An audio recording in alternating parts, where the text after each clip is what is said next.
So I'm going to attempt to make some fava beans this way for the first time. I've never done them like this. There's different ways to prepare them. I've always liked these. These are seasonal, usually this time of year.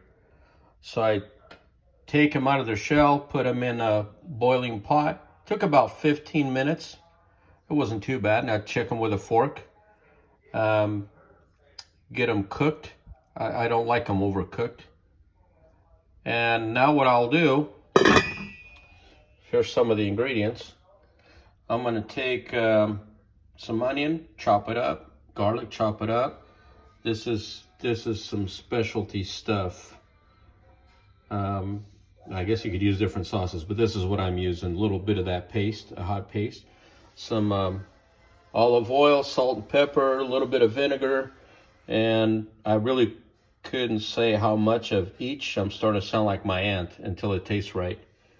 And just chop that up, add a little more of this, a little less of that, and add on to the fava beans, and they kind of soak up the taste. And it's more like an appetizer than a meal.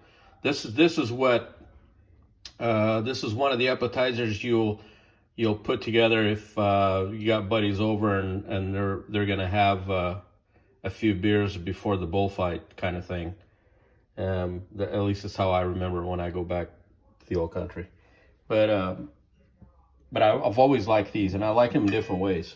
I liked them with actually the whole thing, but they have to be really small, so on the shell there's less fibers. Otherwise, it's like you're chewing on horsehair because the fibers don't break down. But in order to get those, they got to be really young and small, and then the bean is almost non-existent. So you gain one or the other. But these being full grown, so we just use the beans. Okay, I'm gonna start chopping. Let's see what kind of mess I can make out of this. If it doesn't work, well, we try it again. Well, there's the diced garlic. A whole head of garlic and one onion. Then I'm gonna take these in a strainer and get the water out of them. Then I'm putting it in here.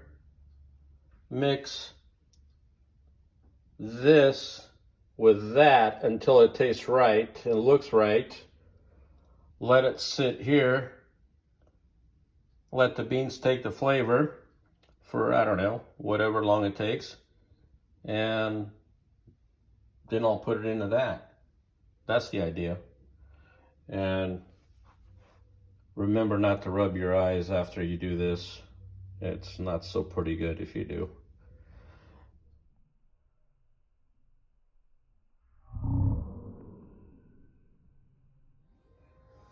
So I did half. I didn't put the whole onion because it just looked, well, I didn't want more onions and beans. But maybe I needed more beans. They kind of shrunk once you cook them. So I'm gonna go this way, and if I need to add more, I can always add more. So I did two teaspoons of that paste, the hot sauce, about the same amount of the olive oil. I did put a little salt and pepper. I don't know if that's even needed. And then put a little bit of vinegar in it. Mixed it all up.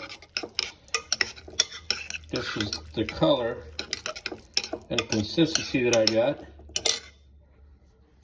Smells good. They all smell good, so it should be all right. Then I'm gonna put the beans into here, stir them up, probably let them sit for a little bit, and put them in a dish. So I've made some changes. I added 2 more teaspoons of the sauce, added a little more olive oil, added a little more salt. Contemplating on adding the rest of this, which I probably will, because it smells and tastes good. And now I understand what my aunt was talking about. You go until it looks and tastes right. And I want a specific ounces. Nah, that's not how it works. Yeah, I think I'm gonna put the rest of that in and go for it. So I just made another correction. I put the rest of the onions and garlic, the whole, garlic head and 1 whole onion, white onion. Then I had 2 more of the paste, which, so that makes it 6. I had 6 teaspoons of that. A little more salt, and a little more olive oil. I didn't put any more pepper, and I didn't put any more vinegar. You could add that at the end, and I think it's pretty good for a rookie for the first time. We'll see what my cousin says. She's the expert cook. See, gonna be a passing grade or fail. I tell you what, with all this onion and garlics, there's not gonna be any vampires around for probably a month. There you have it. Actually tastes really, oh, another thing I added. I keep adding. My cousin told me to add a little bit of sugar when you're cooking the beans, and I didn't. So I added a little bit of that to kind of counter the bitterness. And it kind of makes it a little softer, if you want to call it that. So, smells good, tastes really good. So, fairly simple to do, actually. The key is not to be afraid. You just do it. And if it doesn't work out, you throw it away and get more. That's it. This is my first time making it this way. And now what you need is a few buddies and about 6 beers apiece, and we fix all the world's problems right here. That's why the Portuguese have no problems. Yeah, right. There you have it.